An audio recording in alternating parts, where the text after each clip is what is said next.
दोस्तों नमस्कार। दोस्तों अगर आपका अकाउंट एसबीआई बैंक में है और आपके अकाउंट में 36 रुपए से लेकर 420 रुपए तक के बीच में कोई भी शुल्क कट रहा है, तो आज की इस वीडियो में बताऊंगा ये शुल्क क्यों कट रहा है। ठीक है, काफी लोग परेशान हैं, उनके क्या हो रहा है, हर महीने पैसे कट रहे हैं या फिर हर साल पैसे कट रहे हैं। ठीक है, पिछले साल पैसे कटे थे, इस साल भी पैसे कटने लगे हैं। तो आज की इस वीडियो में आपको केवल यही बताऊंगा कि ये जो पैसा क्यों कट रहा है और ये कटना कैसे बंद होगा, और जो पैसा कटा है क्या वो हमको वापस मिलेगा या नहीं मिलेगा।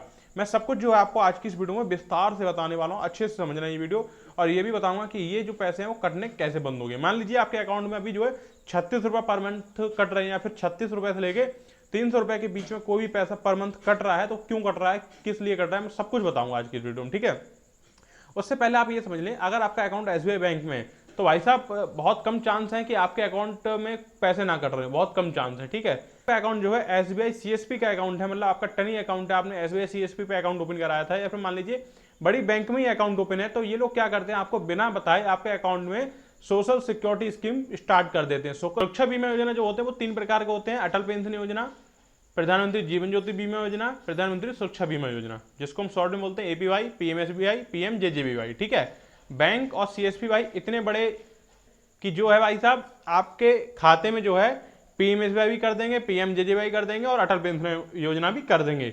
और बाई चांस अगर आपका खाता सेविंग अकाउंट हुआ तो वो अकाउंट को बड़ा करवाना जाएंगे, यानी कि अकाउंट में केवाईसी करवाने के लिए जाएंगे, या फिर अकाउंट को कुछ भी एक्स वाइजेड अकाउंट में कुछ भी करवाने के लिए जाएंगे, तो वो क्या करेंगे, आपका बीमा जरूर करेंगे। मतलब हमारे यहाँ बैंक में एक रूल है, मेरे बैंक में एक रूल है, अगर आप एक अकाउंट ओपन करवाने के लिए जाते हैं, ठीक है, या फिर अपना अकाउंट टनी अकाउंट से सेविंग अकाउंट में कन्वर्ट कराने के लिए जाते हैं, तो ये लोग क्या करते हैं कि भाई साहब अकाउंट हम आपका नया खोलेंगे, चलो कोई बात नहीं, नया अकाउंट खोल दे, कोई दिक्कत नहीं, हम खुलवा लेंगे। फिर उसमें पाई करेंगे, बीमा करेंगे, 1,000 रुपये का बीमा करेंगे या फिर 2,000 रुपये का बीमा करेंगे। अगर हम बीमा नहीं कराएंगे तो अकाउंट आपका हम ओपन नहीं करेंगे। इनका सीधा कहना होता है कि हम अकाउंट ओपन नहीं करेंगे। ठीक है, केवाईसी कराने के लिए जाएंगे अगर आप, तो आपको एक बीमा का फॉर्म अलग से दे दिया जाता है, ये फॉर्म भरो। भाई साहब बहुत से अनपढ़ लोग होते हैं, वो क्या करते हैं, फॉर्म भर देते हैं, फिर किसी से भरवा लेते हैं, उस पर साइन कर देते हैं। अब बैंक के पास अथॉरिटी आ चुकी है कि आपने साइन कर दी भाई साहब उस फॉर्म पे, और आपका बीमा कर देंगे। ये नहीं देखेंगे कि आप कहाँ से ला रहे हो पैसे, कैसे ला रहे हो, आपके बैंक में जो पैसा उसमें बीमा करना चाहिए या फिर नहीं करना चाहिए। ठीक है, ये आपका बीमा कर देंगे, पहली बात आप ये समझो। ठीक है, बीमा कर देंगे, पैसा कटने लगेगा, पैसा कटने लगेगा, तब आप इनके पास जाएंगे, ये कहेंगे हम इसमें कुछ कर ही नहीं सकते, बीमा आपको चलाना पड़ेगा। ठीक है, तो मजबूरन आपको चलाना पड़ता है, लेकिन तुम्हारा भाई बैठा ना, वो बताएगा। अटल पेंशन योजना, अटल पेंशन योजना एक ऐसी योजना है जिसमें क्या है, 60 वर्ष तक आपके अकाउंट से पैसे कटेंगे हर महीने। 36 रुपए से 300 रुपए तक इसमें कटते हैं, हर महीने कटेंगे आपके। वो जब पैसे कटने बंद हो जाएंगे, 60 साल बाद पैसे कटने बंद हो जाएंगे, उसके बाद वो है आपको रिटर्न में विद ब्याज के क्या होता है, एक पेंशन के रूप में मिलने लगते हैं। ठीक है, पीएमजेजेबीवाई, प्रधानमंत्री जीवन ज्योति बीमा योजना, इसमें 436 रुपए कटते हैं, पहले 360 रुपए कटते थे, लेकिन अब जो है 436 रुपए कटते हैं साल में। ठीक है, आपके 436 रुपए इसमें साल में कटेंगे। पीएमएसबीवाई, पहले इसमें 20 रुपए कटते थे, लेकिन अब जो 36 रुपए कटते हैं साल में। ठीक है, और ये जो बीमा है वो भाई एक्सीडेंटल बीमा है, अगर आपका एक्सीडेंट हो जाता है और आप मर जाते हो और आपका पोस्टमार्टम होता है, तभी ये बीमा मिलेगा भाई आपको। ठीक है, वरना ये बीमा का पैसा आपको मिलेगा नहीं, ये बात आप अच्छे से समझ लें पहले। ठीक है, ये एक्सीडेंटल बीमा है। अभी आप कहोगे क्या हमारी बिना मर्जी के बैंक या सीएसपी ये बीमा कर सकती है? भाई साहब बैंक और सीएसपी आपको बिना बताए आपका ये बीमा कर देगी, आपको पता भी नहीं चलेगा ये बीमा हमारा हो कब गया। आप केवाईसी कराने के लिए जाओगे, सीएसपी पे भी जाते हो ना, तब भी वो बीमा कर देंगे, आपको बताएंगे नहीं कि मैंने बीमा कर दिया, डायरेक्ट आपका मैसेज आता है कि पैसे कट गए, और हर साल फिर पैसे कटने लगते हैं।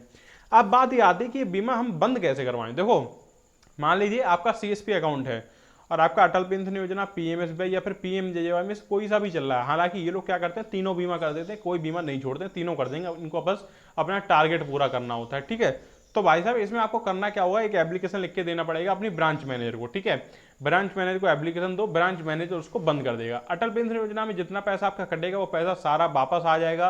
पीएमएसबीवाई और पीएमजेजेवाई में जो पैसा कट चुका होगा वो भी वापस आ जाएगा। ठीक है, अगर बैंक मैनेजर आपका एप्लीकेशन लेने से मना कर देता है या फिर ये कहता है हम बीमा बंद नहीं करेंगे, आप ये बीमा चलाओ, फोर्स करता है, कुछ नहीं करता है, तो आप उसके कंप्लेंट लिख के डाल सकते हो आरबीओ में, आरएम सर को। ठीक है, आरएम सर को आप एक कंप्लेंट लिख के डाल दीजिए, फिर वो भगते भगते बंद कर देगा। और मान लीजिए आपका सेविंग अकाउंट है जिसमें पाई चल रही है 1,000 रुपए की या फिर 2,000 रुपए की, उसमें भी सेम प्रोसीजर है कि आपको एक एप्लीकेशन लिख के देना है आपको अपनी ब्रांच मैनेजर को कि भाई हमको ये जो बीमा है वो नहीं चलाना है, हम नहीं चला पाएंगे, हम अफोर्ड नहीं कर पाएंगे, उसको बंद करो, तो वो बंद कर देंगे। अगर नहीं करते हैं सेम प्रोसीजर है कि आप एक कंप्लेंट लिख के डाल दो, उसके बाद बंद कर देंगे।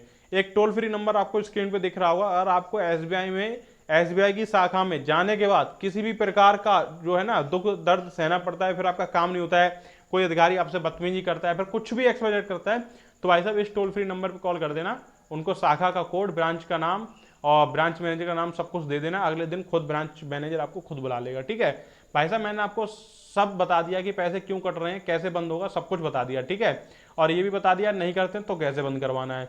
कोई भी प्रॉब्लम आती है भाई साहब व्हाट्सअप ग्रुप पे आ जाओ, हम वहाँ बता देंगे। क्यों भाई टेंशन ले रहे हो, हम एप्लीकेशन दे देंगे आपको। हम तो एसबीआई को अब खत्म करने के लिए बैठे हैं, कोई टेंशन वाली बात नहीं। हो सकता है हमारे कुछ नज़दीक ये वीडियो देख रहे हैं, या हो सकता है भाई साहब हमारे ब्रांच का स्टाफ में से कोई ये वीडियो देख रहा हो, तो सॉरी मैं इतना कुछ बोल रहा हूँ, बट अपनी ब्रांच के लिए नहीं बोल रहा हूँ।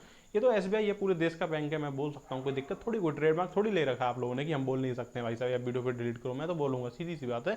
और अब ऐसा बोलूँगा, ऐसा बोलूँगा कि आप सोच नहीं सकते हो। खैर वो बात छोड़ो, मेरी पर्सनल दुश्मनी है वो, उसको हम वीडियो में नहीं लेके आएंगे। ठीक है, बाकी अगर आप गलती से भी एसबीआई की सीएसपी हो तो भाई साहब आपको गरीब के संग ये करना पड़ेगा कि आपको बीमा करना ही करना पड़ेगा। अगर बीमा नहीं करोगे तो आपका कमीशन रोक लिया जाएगा, आपका कोड बंद कर दिया जाएगा, और आपसे ये कह दिया जाएगा चालू करवा पाओ तो करवा लो जाके। ठीक है, वो तो हम अपने अंदर इतनी दम रखते हैं कि करवा लेंगे, टेंशन मत लो उसकी। ठीक है, चलिए मैं मिलता हूँ आप लोगों से दूसरी वीडियो में, तब तक के लिए take care and thanks for watching.